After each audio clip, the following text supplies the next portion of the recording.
What's up, guys? Locksta here, doing an introductory video on Raid Shadow Legends. Going to be doing kind of a group series more geared towards new players and the mid-range player base of free-to-play players. Just because there's a lot of YouTube content out there with players that have been spending money on it, and it's quite a bit of money that I've noticed. So I was like, you know what, this isn't feasible for me as a free-to-play player. I'm going to try my best to help other free-to-play players out there get through the content as I have.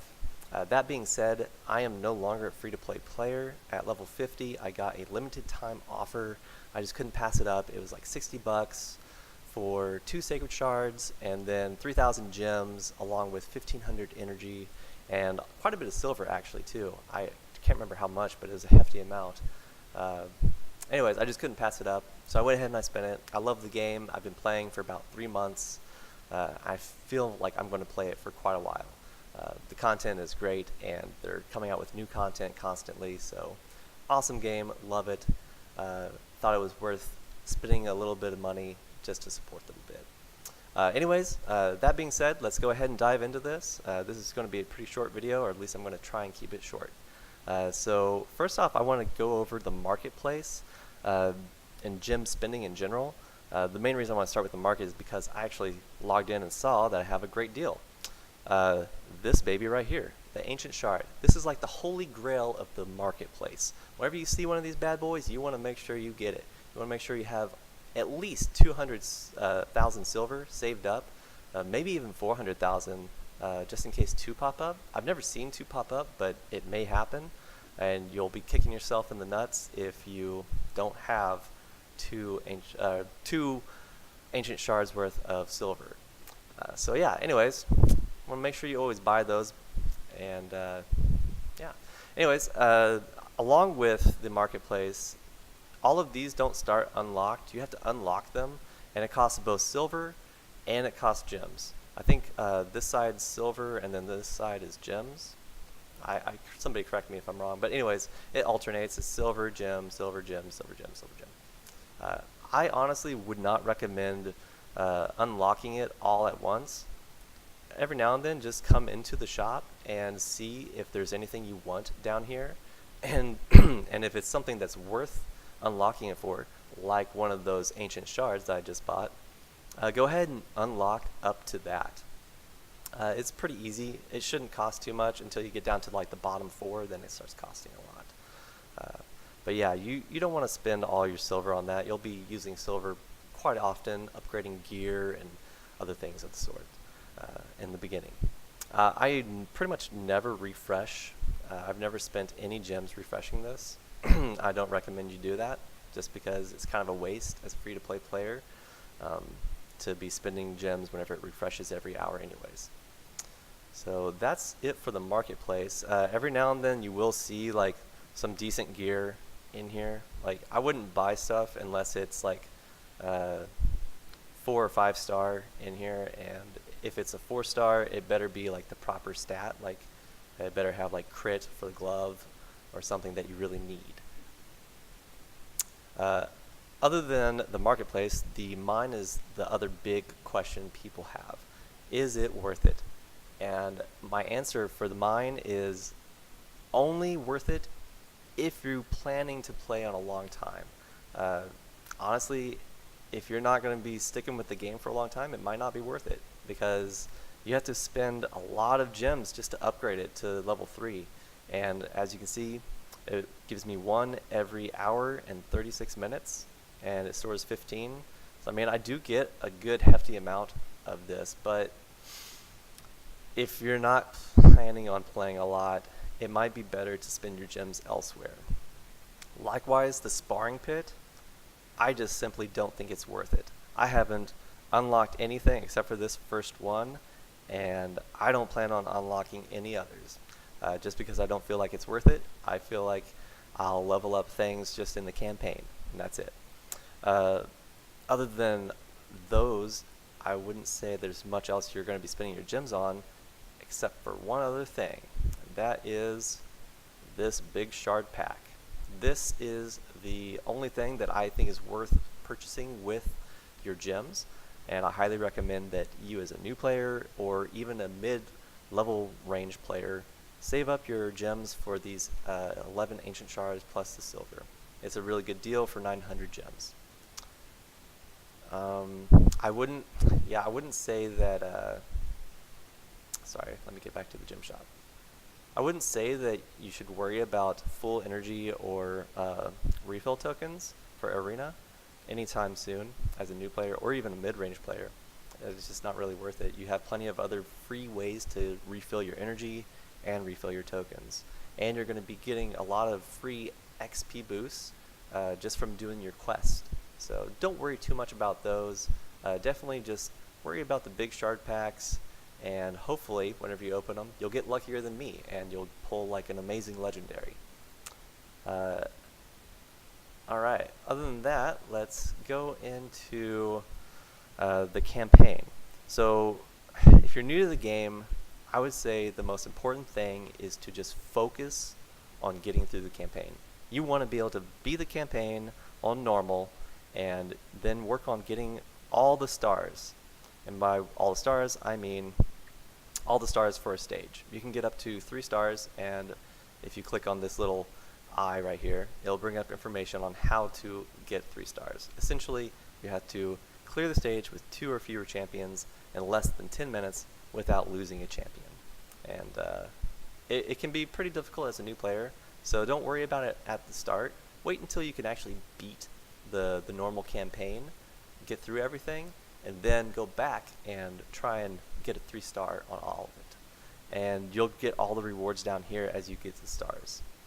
One more thing I would recommend highly is once you get to stage 11, this is like the best character for free-to-play players, the Executioner. I know I said I started like 3 months ago, and this is like the first character I got in the campaign that was like, man, this guy's awesome, I need him. So definitely do it. He has an amazing skill set, and he is farmable. You can just play through all of these until you get them. And then honestly, this gear is pretty shit. I would say just sell it all. It's not that amazing, so there's more silver in your bank. And even this guy is pretty good. I used him for a little while just because I was farming this stage so much. I was getting tons of them, so I leveled him up, and I skilled him up also, which I'll get into that in here a little bit. And yeah, he made it a lot easier for me to farm stuff early on. The best stages here to farm probably would be like stage 6, because as a starter, you're not going to have good characters to go against red enemies. You're going to have good characters to go against green, because you start off with blue, and blue is weak to red, so definitely stay away from like the stages that have red characters. You go for more like stage 6. That one would be probably best. Anyways, yeah, I would definitely farm this stage as much as possible. Try and gear them up. If you get multiple of the Executioner, you can go back to your Bastion, go to the Tavern, and then you can level him up by selecting him and then going to upgrade skills. And if you have multiples of him, you can click him and it will drag him into here, and you can upgrade his skills using more of him. That's just another way to upgrade him for free if you don't have skill books, which you're going to be getting these blue skill books to upgrade also. So I actually, for my first Executioner, I used all of my blue skill tomes on him just because I wanted to get him leveled up immediately, and by the time I got him, I actually had enough to almost level him up all the way. I highly recommend getting him and upgrading his skills immediately. However, do not use these darker blue skill tomes. You want to save all of these for only epics, and the epic is with the purple border around them. This is a rare. He has a blue border. Don't waste these on anybody except for an epic. You want to save them all. Likewise, you want to save these red and orange skill tomes for legendaries. It would just be a shame for you to waste them early on not knowing, so keep in mind, don't waste these. They're very difficult to get your hands on. Okay, so let me check the market, see if I got another blue shard.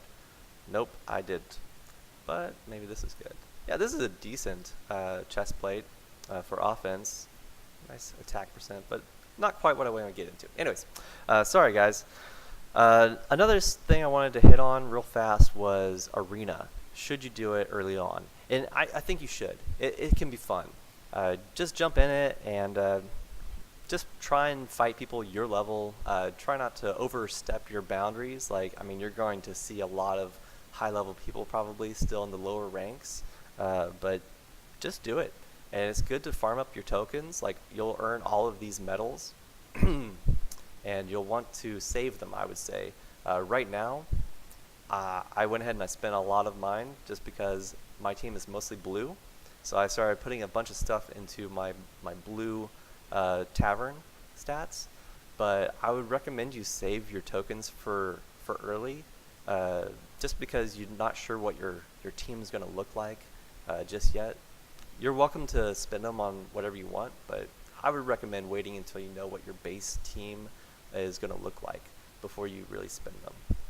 Right now, I'm actually kind of wishing I had more tokens to put into red, but that's alright because my base team is blue, and that's what I'm focused on for the clan boss, which is in-game content.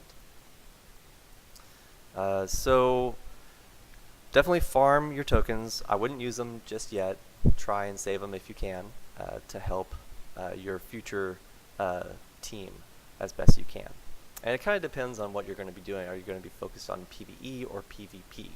I'm more focused towards PvE. I want to clear the clan boss as fast as possible and work on that. Other than that, I wouldn't worry too much about anything else. Definitely, like I said, just focus on clearing the campaign. Get through normal, and then get into hard and work your way on getting all of these rewards for multiple stars.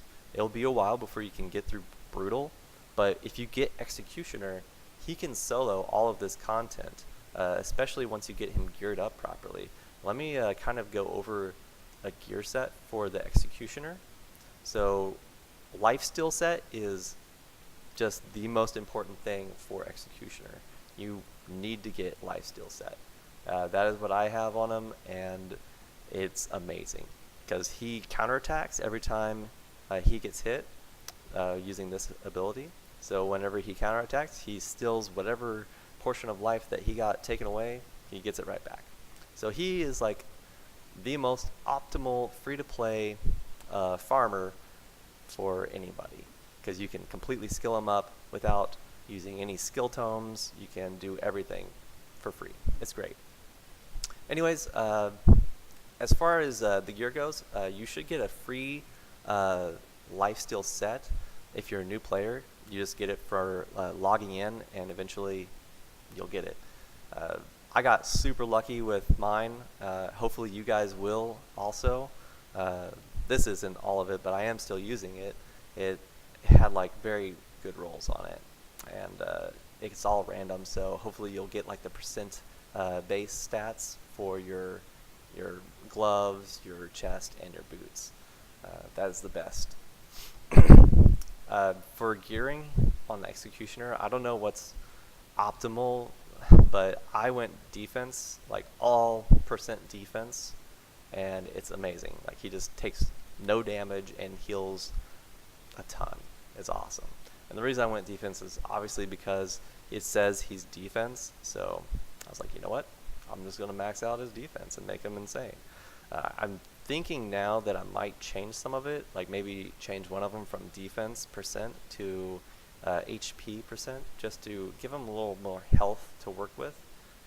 Either that or maybe even give him attack percent, just to give him more attack to go into his shield basket, because that's what he's attacking with whenever he does a counterattack, and giving you more life. It might help to have a little bit more attack just to gain more life. So yeah, that'll about wrap it up, guys. I'm not really sure what else to go over for a beginning video, and I don't want to make this run too long, so give me a like and subscribe if you want to know more, and make a comment in the section below on what you might want me to go over next. Anyways, guys, thanks for watching, and look forward to talking to you next time.